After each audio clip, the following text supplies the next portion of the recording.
Does everybody understand how compounding interest works, simple interest, compound interest?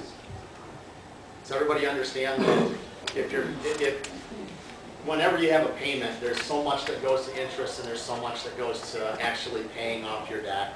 And let's take in this example that that the minimum payment was $200, and let's say when you broke that down, there was $190 that went to interest and $10 that was taken off the $5,000. So next month, the balance to pay off is $4,990. Does everybody understand that any dollar that you pay over the $200, there's no interest applied to it, it's 0%? $50, it's an extra $50 off, $100, $400, whatever. Every dollar is applied at 0% over and above your minimum. So don't worry about if I send more and more is going to go to interest. You're going to pay the interest no matter what. They're going to make sure of that.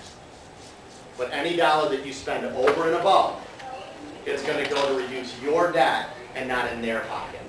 And that's universal. It doesn't matter whether it's a mortgage, an automobile payment, a credit card payment, whatever it is. If you called for a payoff on a credit card or a car or a mortgage today, tomorrow it's different. It's higher tomorrow. And it's higher the day after that. We pay interest on money as we go, daily, not monthly, daily. Sometimes it's all over.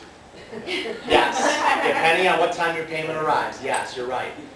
Your payment arriving, this is how sensitive it is. Your payment arriving at 11:59 in the morning versus 12:01 in the afternoon could be the difference of a day's calculated interest.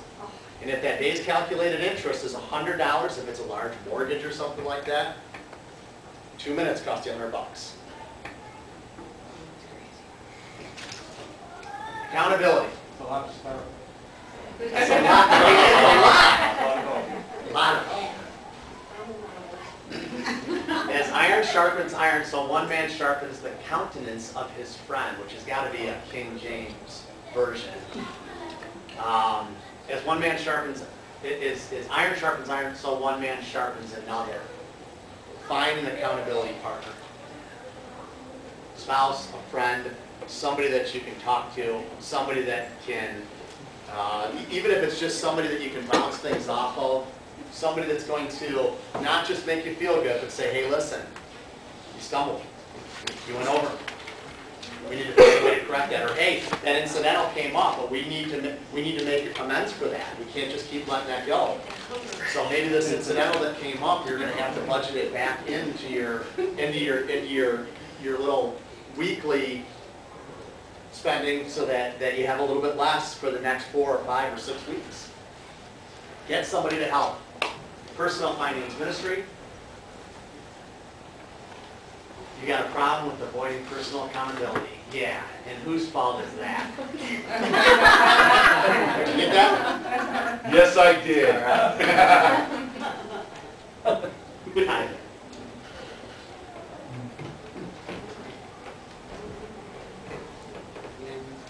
I know that. Can you go back to the last screen for a minute? No, before that. There you go. Step 4, accountability. If you don't have someone who's available to you to be an accountability partner, seek out a ministry that does this.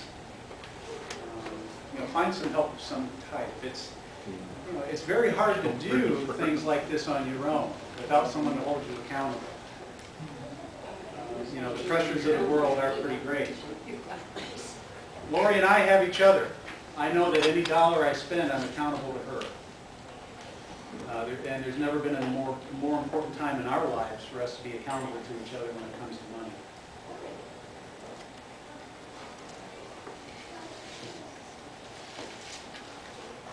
Tithing is one of those subjects in the church that can be very touchy. And I know by the way, the pastors of your church did not ask us to address this. This is something that we put in here on our own, that we believe in. I'll pay you later.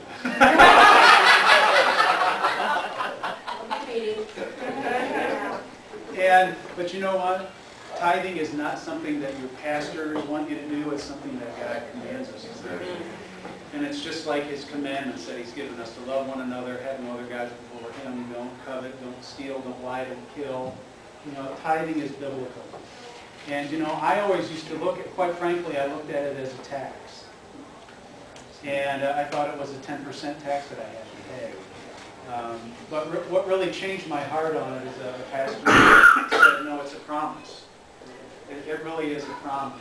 And so how does this fit into eliminating debt? If it's something that is coming out of your pocket, how does it fit into eliminating debt? Well, again, it comes back to a heart issue. You know, money always boils down to a heart issue.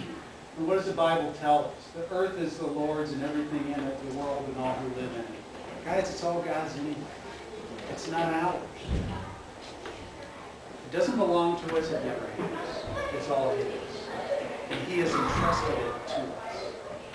What was the tithe set aside for in the Old Testament? In old days? For the priest. For the priest, right, because the priest didn't work, they didn't own anything, so we had to take care of the priests. But it was also for the widows, the orphans, and the lost, right? The tithe is God's social welfare program. That's how He takes care of His people who need help. So it's not a tax. It's an obligation on those of us who are able to earn to help those who can't. It comes back to the ownership question. Do you own it or does God? And let me tell you that Lori and I have been blessed in so many ways since we've made a commitment to tithe. And I'm not going to suggest that you do this. What we did, you need to pray about it. Some people say if you're really struggling financially that you're excused from the tithe. We have continued to tithe the entire time that we've been going through this financial struggle, which is going on about 3 years now. We've continued to tithe. And let me tell you, we have seen miracle after miracle in our finances. As I said, I have a marketing company, and I do websites and brochures, design, video, and that type of thing. And I get a call one day from this woman up in the Detroit area. She has a ministry for the deaf, and she signs to Christian gospel. So the music will play and she'll sign for people who are deaf, and she wanted me to make a video, and I said, sure, I'd be happy to. By the way, I'm not that far from you, probably an hour away. How'd you happen to do that? She said, well, you know, I called this number, and I thought I was calling something else. And I got this woman, and I realized it was a wrong number. And instead of hanging up, we started talking. She said, what do you do? And so I told her about my ministry, and just so, you know, one thing led to another. I told her I needed someone to produce a video. The woman she had called lives in Dayton as a client of mine. She said, I've got just the guy, and he's probably within 60 miles of me. A wrong number led to me getting some work. I mean, about 6 months ago, I'll give you another example. About 6 months ago, I'm sitting in my office, and I get an email from a friend of mine that I've known for 30 years, but hadn't talked to probably in 5 years. Email says, Rod, what are you doing these days? Let's get together and talk. So we get together for lunch, and no agenda, just going to catch up. I just wanted to see what was going on in his life. We start talking. He's a consultant for a nonprofit, Goodwill Industries. And he said, so, you know, where are you kind of with things? And I said, well, you know, business has been up and down and up and down, and I'm constantly chasing more work. And I said, it'd be great if I could just have a solid consulting client that I could provide services to who needed like 20 hours a week. That would be steady income for me. I could help him out. And he said, just so happens, my major client is looking for that very thing. So one thing leads to another. I'm there for an interview for this consulting job, and I'm sitting there, and they tell me how much it's going to pay. And my heart sinks, and I'm like, oh, there's no way I can do that, because it's 40 miles one way for me to drive there. I'm calculating by the time I pay for gas, da-da-da-da-da. And so they offer me a job, so to speak. You know, they're going to be an employee of mine. They said, okay, we won't offer you the contract. I said, can I have till the end of the day to think about it? So I'm on the way home, I'm calling Lori, and I'm saying, this is what they're offering. They want me 30 hours a week. I can't give them 30 hours a week, and I can only give them 20. I said, this isn't for me. and I had such high hopes for this. I thought it was going to be our answer. But I didn't dismiss it. I said, Lori, pray about it. Pray about it. Tell me what God says to you. I'm going to do the same thing. She calls me back and said, you remember what you said?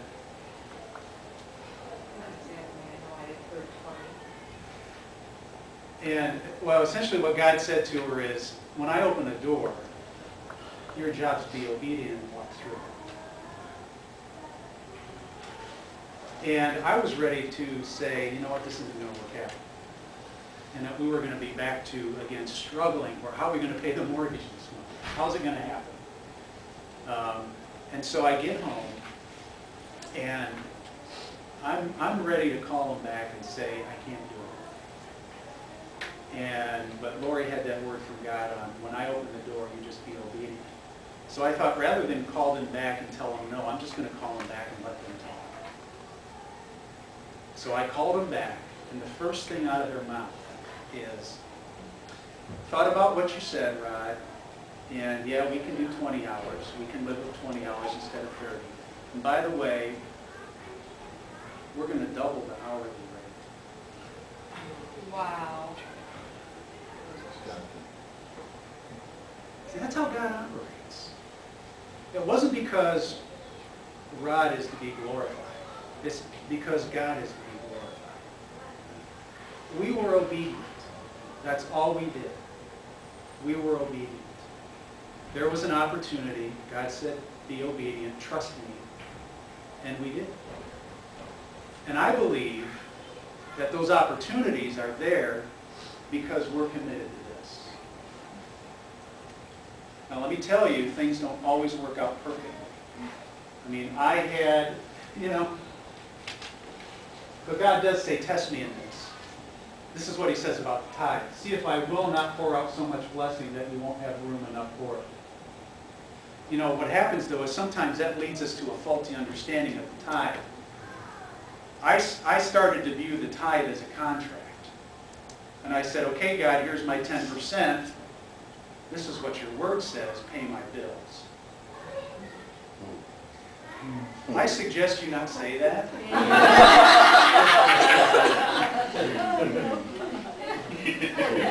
But, you know what that's evidence of? That's evidence of a legalistic heart. Of saying, God, I did my part, now do yours. We start to make demands of God. Well, guess what? It's about a covenant. I mean, God is not an ATM. God's not a vending machine. God doesn't do what we tell him to do. And let me tell you, there have been times where we've continued to tithe and we haven't been able to pay the bills. So, to say that, and I think what it is, it was God teaching me that it's not about a contract. Once he worked that out of me, I have to say, we haven't had problems meeting the bills. And I think it was because I still had to change my heart. I had a legalistic heart about the tithe.